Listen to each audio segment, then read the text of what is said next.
Dear students, আজকে তোমাদের জন্য ক্লাস 9-এর পোর্শন থেকে ভীষণ ইম্পর্ট্যান্ট একটা স্টোরি আজকে তোমাদেরকে বোঝানো হবে আমাদের চ্যানেল গাইডেন্স লাইফ আনকাটে। এবং সেই জায়গা থেকে দাঁড়িয়ে তোমাদের সামনে অ্যানুয়াল এক্সাম, তো আমি চাই প্রত্যেকে তোমরা এই গল্পটাকে মন দিয়ে পড়ে যাও। আজকের আমাদের আলোচিত গল্পের নাম হলো শিপরেক সেইলার, যেটা লেখা হচ্ছে ড্যানিয়েল ডেফো। ড্যানিয়েল ডেফো 1660 থেকে 1731 was an English writer and journalist. Daniel Defoe, যার জন্ম হচ্ছে 1660 এবং তিনি মারা গেছিলেন 1731 সালে। তিনি একজন ইংলিশ রাইটার ছিলেন এবং সেই সঙ্গে জার্নালিস্ট ছিলেন। He is most famous for his novel Robinson Crusoe. Very important portion, এই জায়গাটা দাগিয়ে রাখবে। যার সব থেকে ফেমাস নভেল হচ্ছে Robinson Crusoe. A prolific and versatile writer, তিনি একজন অসাধারণ লেখক, ভার্সেটাইল রাইটার, বহুমুখী প্রতিভার অধিকারী। মানে তিনি যে কোনো ধরনের রাইটিং খুব সহজে লিখতে পারতেন, যে কোনো জনরের রাইটিং তিনি খুব সহজে লিখতে পারতেন। Defoe is also known for pamphlets and journals on various topics. Defoe কিন্তু বিভিন্ন প্যামফ্লেটস এর জন্য, ইস্তাহারের জন্য বা জার্নালস এর জন্য বিভিন্ন টপিকের মধ্যে ভীষণ famous. The following text is adapted from a section of Daniel Defoe's famous novel Robinson Crusoe. এই যে নিম্নলিখিত স্টোরিটা যেটা আমরা পড়বো সেটা ড্যানিয়েল ডেফোরই ফেমাস একটা উপন্যাস রবিনসন ক্রুসো, তার সেইখান থেকে নেওয়া হয়েছে। and tells us how Crusoe after being shipwrecked found himself on a dismal island, যেটা আমাদেরকে বলেছে যে কিভাবে ক্রুসো শিপরেক্ট হয়ে যাওয়ার পরে, শিপরেক্ট মানে তার জাহাজ ডুবি হয়ে গেছিল, জাহাজ ডুবি হয়ে যাওয়ার পরে তিনি নিজেকে খুঁজে পেয়েছিলেন অন এ ডিসম্যাল আইল্যান্ড। ডিসম্যাল মানে পরিত্যক্ত, পরিত্যক্ত আইল্যান্ডের মধ্যে কিভাবে তিনি নিজেকে খুঁজে পেয়েছিলেন এবং সেইটাকেই তিনি সার্ভাইভের জন্য, তার বেঁচে থাকার জন্য কিভাবে সেই আইল্যান্ডটাকে তিনি বাসযোগ্য করে তুলেছিলেন, সেটা কিন্তু এই গল্পের মূল বিষয়বস্তু। আচ্ছা, এই জায়গাটা একটু প্রিন্টিং মিস্টেক রয়েছে, ইজ অলসো গিভস আস দেওয়া রয়েছে, এটা তোমরা ইট করে নেবে। It also gives us an inspiring account of how he makes the island habitable with his hard work. এটার মধ্যে দিয়ে আরো বলা রয়েছে যে তিনি কিভাবে আইল্যান্ডটাকে বা কিভাবে সেই দ্বীপটাকে তিনি হ্যাবিটেবল করে তুললেন বা বাসযোগ্য করে তুললেন তার হার্ডওয়ার্কের সাহায্যে। এটা কিন্তু মনে রাখবে একটা ফার্স্ট পারসন ন্যারেটিভ, কারণ ক্রুসো তার জীবনের গল্পটাকে তিনি লিখছেন, এরকম একটা ব্যাপার। তো এটা কিন্তু ম্যাক্সিমামটাই ফার্স্ট পারসনে লেখা। অন সেপ্টেম্বর 30, 1659, সেপ্টেম্বর মাসের 30 তারিখ 1659 সাল, আই মানে আমি, মিজারেবল রবিনসন ক্রুসো। কেন মিজারেবল রবিনসন ক্রুসো? কারণ ক্রুসো এখানে বলতে চাইছেন তার অবস্থা অত্যন্ত সংকটজনক একটা পরিস্থিতির মধ্যে তিনি রয়েছেন। ন্যাচুরালি তিনি miserable. Being shipwreck during a violent storm, তার প্রায় জাহাজ ডুবি হয়ে যাচ্ছে, ভায়োলেন্ট স্টর্ম প্রচুর পরিমাণে, এত পরিমাণে তিনি ঝড়ের সম্মুখীন হয়েছেন যে জাহাজ ডুবি হয়ে গেছে, ছিন্ন বিচ্ছিন্ন হয়ে গেছে জাহাজ। Came on shore on this dismal island, তিনি শোর বা তিনি তীরে চলে এসেছেন। কোথায়? On this dismal island. Dismal island বলতে এরকম একটা পরিত্যক্ত দ্বীপের মধ্যে তিনি কিন্তু তীরে এসে পড়েছেন। তিনি জানেন না সেটা কোন জায়গা, তার কোনো আইডিয়া নেই, কিন্তু তিনি সেই জায়গাটায় এসে পড়েছেন। I call it the island of despair. Very important জায়গা এই সেকশনটা। তিনি আইল্যান্ডটার কি নাম দিয়েছিলেন? তিনি নাম দিয়েছিলেন আইল্যান্ডটার কি? আইল্যান্ড অফ ডেসপেয়ার, হতাশার দ্বীপ। ডেসপেয়ার মানে হতাশা, তো তিনি আইল্যান্ডটার নাম দিয়েছিলেন হতাশার দ্বীপ। তার নিজস্ব পরিস্থিতিকে বোঝাতে গিয়ে তিনি কি বলছেন? আই ওয়াজ অলমোস্ট ডেড, আমি অলমোস্ট মৃতপ্রায় কন্ডিশনে পৌঁছে গেছি। And the rest of my ship's company was drowned, এবং আমার শিপস বা জাহাজের যারা বাকি সঙ্গী যারা ছিল তারা অলমোস্ট কিন্তু মানে তারা তো মারাই গেছে এবং তিনি নিজেও কিন্তু মৃতপ্রায় অবস্থার মধ্যে পড়ে রয়েছেন।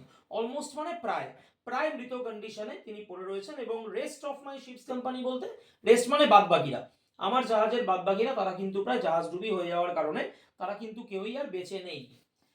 I had neither food, house নর ক্লথস, আমার কিন্তু না আছে কোনো খাদ্য, না আছে কোনো বাড়িঘর, না আছে কোনো জামা কাপড়। I feared I would be devoured by wild beast. Devoured মানে যে কোনো মুহূর্তে গিলে খাওয়া, অর্থাৎ আমাকে বন্য জন্তুরা যে কোনো মুহূর্তে আক্রমণ করতে পারে আমাকে এবং আমাকে খেয়ে নিতে পারে, এরকম একটা ভয় তার মধ্যে কাজ করছে। when night came, যখন রাত্রি এসে উপস্থিত হলো, I slept in a tree for fear of wild creatures. Crusoe তখন গাছে ঘুমালেন, গাছের ওপরে তিনি উঠে গেলেন এবং সেইখানে ঘুমালেন। কেন? ওয়াইল্ড ক্রিয়েচার্সদের ভয়, বন্য জন্তুদের ভয়। এখন প্রশ্ন হচ্ছে যে স্যার বন্য জন্তুরা কি গাছে উঠতে পারে না? অবভিয়াসলি পারে, কিন্তু মাটি আর গাছের মধ্যে কোনটা তুলনামূলক সেফ? গাছ, ন্যাচুরালি। তো সেই কারণের জন্য তিনি গাছে ঘুমালেন। ইট রেইনড অল নাইট, সারা রাত ধরে বৃষ্টি হতে লাগলো। The rain continued through the next day with gusts of wind. বৃষ্টি পরের দিন কন্টিনিউ হতে লাগলো, gusts of wind সঙ্গে ঝোড়ো হাওয়া। Only a wreck of my ship was to be seen at low water. আমি শুধুমাত্র দেখতে পেলাম, কি দেখতে পেলাম খেয়াল করে দেখো, only a wreck of my ship was to be seen, passive ভয়েসে দেওয়া রয়েছে, অর্থাৎ আমার জাহাজের একটা ভাঙা অংশ বা একটা ধ্বংসাবশেষ বলতে পারো আমি দেখতে পেলাম। কোথায় দেখতে পেলাম? লো ওয়াটার, যেখানে জলটা তুলনামূলকভাবে একটু কম ডিপ, শ্যালো টাইপের, অগভীর ধরনের, সেই জায়গাটায় আমি দেখতে পেলাম। I swam to the wreck to rescue and secure for my survival some food and other provisions. I swam, swim এর past tense, আমি সাঁতার কেটে গেলাম, কত অবধি গেলাম? টু দ্য রেক, সেই রেক অবধি গেলাম, to rescue and secure for my survival, rescue মানে উদ্ধার করা, সিকিউর মানে নিরাপদে রাখা, কিসের জন্য? For my survival some food and other provisions, বেশ কিছু খাবার দাবার বা বেশ কিছু প্রভিশনস, প্রভিশনস মানে খুঁটিনাটি জিনিসপত্র যেগুলো তার নিত্য প্রয়োজনীয় দরকার পড়তে পারে সেই জায়গাতে, সেইগুলোকে রেস্কিউ করবার জন্য, উদ্ধার করবার জন্য এবং সিকিউর করবার জন্য, নিরাপদে রাখার জন্য আমি সেই জায়গাতে গেলাম। I was able to collect some wood, cable, string, a knife, nails and a gun. আমি কালেক্ট করলাম, কি কালেক্ট করলাম? কিছু উড কালেক্ট করলাম, ছোট ওই কাঠ টাইপের যেগুলো হয়, কাঠই ধরে নিতে পারো, অ্যাকচুয়ালি উডস, উড এইগুলোর কিন্তু মনে রাখবে সিনোনিমাস কিছু ওয়ার্ডস রয়েছে, যেমন একটা জঙ্গল, একটা কাঠ, এরকম ধরনের।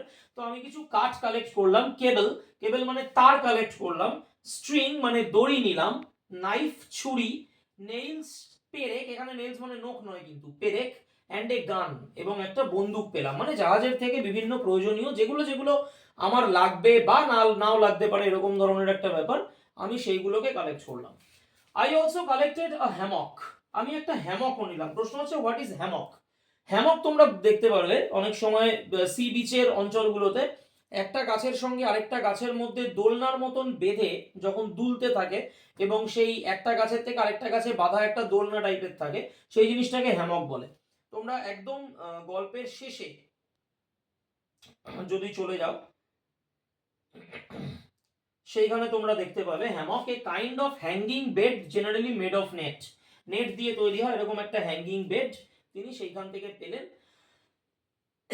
এবং যথারীতি তিনি কি করলেন, সেই জিনিসটাকেও কাজে লাগালেন, যে পরবর্তীকালে এটাও হয়তো ওনার কোনো কাজে লাগতে পারে, এইটা ভেবে তিনি হ্যামক কিছু কালেক্ট করলেন। অ্যান্ড সাম ক্যানভাস, এবং বেশ কিছু ক্যানভাস তিনি কালেক্ট করলেন। ক্যানভাস মানে যেগুলো দিয়ে তিনি ত্রিপল টাইপের হয়, যেগুলো মনে রাখবে আকার ক্যানভাস নয়, এগুলো ত্রিপল টাইপের যেগুলো হয়, যেগুলো দিয়ে তিনি পরবর্তীকালে টেন্ট তৈরি করেছিলেন, যেটা তিনি বলেওছেন এই জায়গাটায়, with which I made a tent, যেটা দিয়ে আমি টেন্ট বানালাম বা তাবু বানালাম। I got some ink and paper, আমি ইঙ্ক পেলাম, পেপার পেলাম, সেই জায়গাটায় বেশ কিছু কাগজ পেলেন তিনি, কালি পেলেন লেখার জন্য। I also found some money, বেশ কিছু টাকা পয়সাও পেলাম, but they were useless to me, কিন্তু টাকা পয়সা পেলেও আলটিমেটলি ওটা ওনার ওখানে কোনো কাজে আসবে না। কেন আসবে না? ন্যাচুরালি তিনি এমন একটা জায়গাতে রয়েছেন হুইচ ইজ কমপ্লিটলি ডেসোলেট, যেটা কমপ্লিটলি একটা পরিত্যক্ত এরিয়া, ন্যাচুরাল তিনি টাকা পয়সা দিয়ে ওখানে কিছু ক্রয় বিক্রয় করতে পারবেন না। তো এই ব্যারেন আইল্যান্ডের মধ্যে ওটা তার কোনো কাজে বেসিক্যালি আসবে না বলেই ওনার চিন্তা ভাবনা রইল, এবং যেটা সঠিক। I was some 100 leagues out of the ordinary course of the trade of mankind, তিনি বলছেন আমি প্রায় 100 ক্রোশ দূরে ছিলাম, কোথা থেকে? Ordinary course of the trade of mankind, মানুষের সাধারণ জীবনযাত্রার থেকে আমি প্রায় 100 ক্রোশ দূরে ছিলাম। আই ওয়াজ কনভিন্সড, আমি বুঝে গেছিলাম, I had to spend the rest of my life alone in this wild desolate island, আমি নিজেকেও নিজের মনকেও সেইভাবে আমি বুঝ দিয়েছিলাম যে আমাকে কাটাতে হবে। আই ওয়াজ কনভিন্সড, দেখো প্যাসিভ ভয়েসে দেওয়া আছে, ওয়াজ তার সঙ্গে ভার্বের থার্ড ফর্ম, আমি এটা বুঝতে পেরেছিলাম, বুঝে গিয়েছিলাম আমি, I had to spend the rest of my life, আমাকে আমার বাকি জীবনটাকে একাই কাটাতে হবে, অ্যালোন মানে একাই কাটাতে হবে, in this wild desolate island, এরকম একটা বন্য, এরকম একটা পরিত্যক্ত আইল্যান্ডের মধ্যে, একটা দ্বীপের মধ্যে আমাকে আমার জীবনটা কিন্তু একাই কাটাতে হবে। চলে যাচ্ছি পরের পাতায়। I searched long for a place of safe habitation, অনেক খোঁজাখুঁজি করলাম একটা জায়গা যেখানে কিনা সেফলি আমি আমার হ্যাবিটেশন বা একটা বাসস্থানকে নির্মাণ করতে পারি। I found a little plain on the side of the rising hill, আমি একটুখানি লিটল প্লেন, একটু সমতল ভূমি পেলাম, কোথায় পেলাম? On the side of a rising hill, একটা পাহাড় উঠে গেছে, পাহাড়ের একদম নিচের দিক থেকে বা সাইড থেকে বলতে পারো, তার ধার ঘেঁষে আমি একটা এরকম প্লেন ল্যান্ড পেলাম। On the rocky wall of the hill there was a hollow place warning, এবং rocky wall of the hill, পাহাড়ের যে পাথুরে অংশ সেই জায়গাটার মধ্যে একটা হলো প্লেস রয়েছে, একটা গহ্বর রয়েছে, like the entrance to a cave. সেই গহ্বরটাকে দেখে মনে হচ্ছিল যেন একটা কেভ বা একটা গুহার মধ্যে ঢোকার একটা রাস্তা। On the flat of the green, এবং সেই গ্রিন বা সবুজের একদম সামনে ফ্ল্যাট যে পোর্শনটা, পাদদেশ বা একদম সমতল ভূমি বলতে পারো, জাস্ট বিফোর দিস হলো, এরকমই গহ্বরের সামনে I resolve to pitch my tent. Pitch মানে স্থাপন করা। আমি রিজলভ করলাম, আমি স্থির করলাম যে আমি আমার টেন্ট বা আমার তাঁবুটাকে ওখানেই খাটাবো। I cut the wood I collected into stakes. ধীরে ধীরে খেয়াল করে দেখো, স্টেপ বাই স্টেপ ক্রুসো কি করছেন, তিনি কিন্তু একটা অবাসযোগ্য আইল্যান্ডকে বাসযোগ্য অবস্থায় পরিণত করতে চাইছেন। তো বলছেন I cut the wood I collected into stakes, আমি যে কাঠগুলো পেয়েছিলাম সেগুলোকে কেটে কেটে কেটে কেটে আমি কঞ্চি বানালাম, সরু সরু কাঠ বানালাম। I drove them into the ground in a semi circle around my tent. আমি কি করলাম, মাটির মধ্যে আমি সেগুলোকে সেমি সার্কেল ওয়েতে, semi circle in the sense তোমরা কিরকম ধরতে পারো, ধরো আমি যদি এখান দিয়ে একটা গোল করি, তবে সেমি সার্কেল কি হবে, অর্ধবৃত্ত হবে, মানে point point point point point এরকম টাইপের। এইখান থেকে এতটুকু ধরে নিতে পারো, that is called a semi circle. তো সেমি সার্কেল ম্যানারে কি করলাম আমি, একটা কিছু কিছু ওই যে স্টেকস গুলো রয়েছে সেটাকে পুঁতে দিলাম, এবং তার থেকে দূরত্ব কতটা, the stakes stood 6 inches apart from each other, এবং স্টেকস গুলো একে অপরের থেকে 6 ইঞ্চি একটা ডিসটেন্স মেনটেন করছে। মানে কিরকম, ধরো প্রথম স্টেকসটা আমি এইখানে পুঁতলাম, এটা ফার্স্ট, এটা সেকেন্ড 6 ইঞ্চির গ্যাপ, থার্ড এরটা 6 ইঞ্চির গ্যাপ, ফোর্থ এরটা 6 ইঞ্চির গ্যাপ, ফিফথ এরটা 6 ইঞ্চির গ্যাপ, সিক্সথ এরটা 6 ইঞ্চির গ্যাপ। পুরো সার্কেল নয় কিন্তু, 180 ডিগ্রি ধরতে পারো, সেই রকম টাইপের। I put the cables I rescued from the ship around the stakes in the manner of a fence.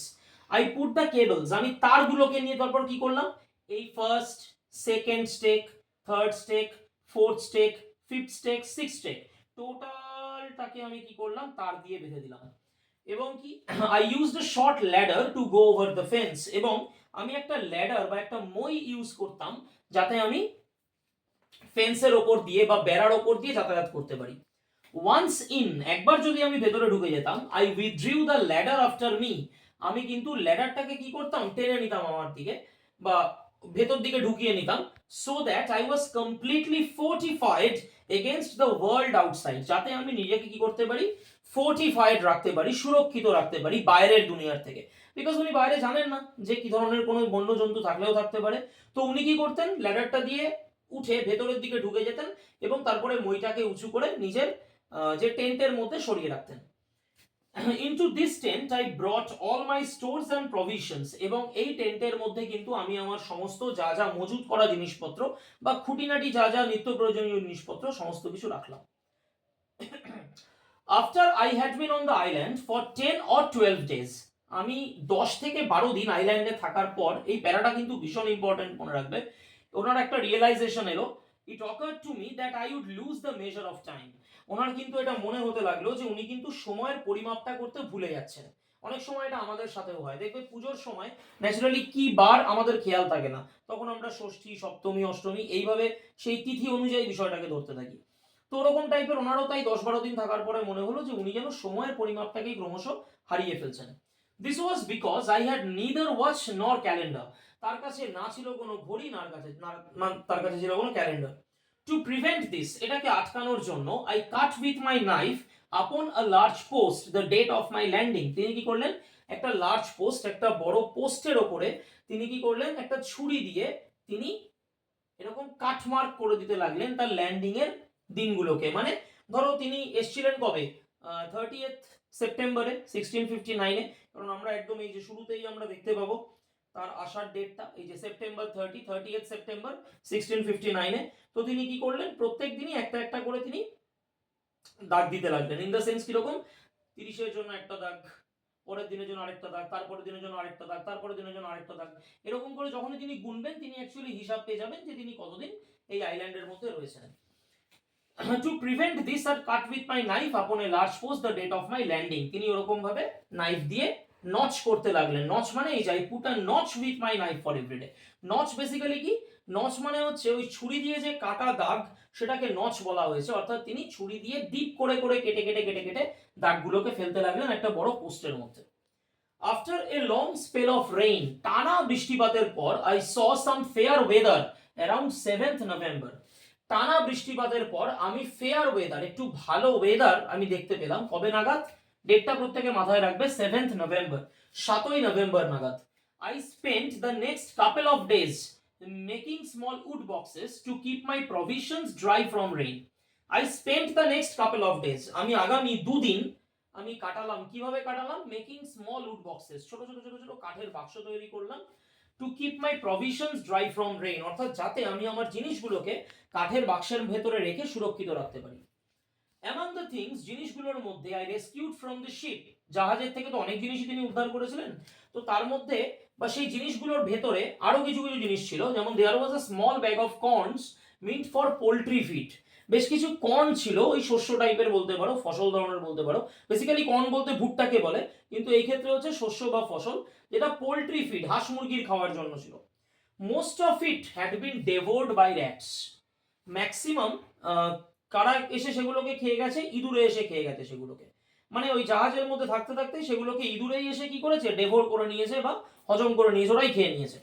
I saw nothing but husks and dusts in the bag, আমি আর কিছুই পেলাম না সেইভাবে, কিছু সামান্য খোসা পেলাম ফসলের, ওই ধানের খোসা বা এই জাতীয় ধরতে পারো, আর ডাস্ট, ধুলো পেলাম ব্যাগের মধ্যে, সেগুলো তো আর খাওয়া যাবে না স্বাভাবিক। তো আমি কি করলাম? আমি মানে রবিনসন ক্রুসো বলছেন, বুদ্ধি করে সেটাকে তিনি কি করলেন? I emptied the contents outside my wall, আমি ওই কন্টেন্টস গুলোকে, ওই জিনিসগুলোকে আমার দেয়ালের বাইরে আমি কি করলাম? খালি করে দিলাম। This was a little time before the great rains, মারাত্মক বৃষ্টি এলো তারপরে, তার কয়েকদিন আগেই আমি এই কাজটা করেছিলাম। বলেছে ওই, ভালো করে খেয়াল করে দেখবে, this was a little time before the great rains, মারাত্মক বৃষ্টি আসার কয়েকদিন আগেই আমি এই কাজটা করেছিলাম। এ মান্থ লেটার, এক মাস পর, I discovered green stocks shooting out of the ground, আমি খেয়াল করলাম যে গ্রিন স্টকস অর্থাৎ সবুজ ছোট ছোট ছোট ছোট ডাল এরকম বেরিয়েছে ওইখান থেকে, অফ দ্য গ্রাউন্ড, মাটির থেকে। I was astonished to discover that it was perfect green barley, এবং আমি দেখে রীতিমতন ভাবে অবাক হয়ে গেলাম, আরে এ তো বার্লি গাছ, এ তো রীতিমতন খাওয়া যাবে, জ্বর ঠর হলে বার্লি খায়, তো ন্যাচারালি খাওয়া যাবে।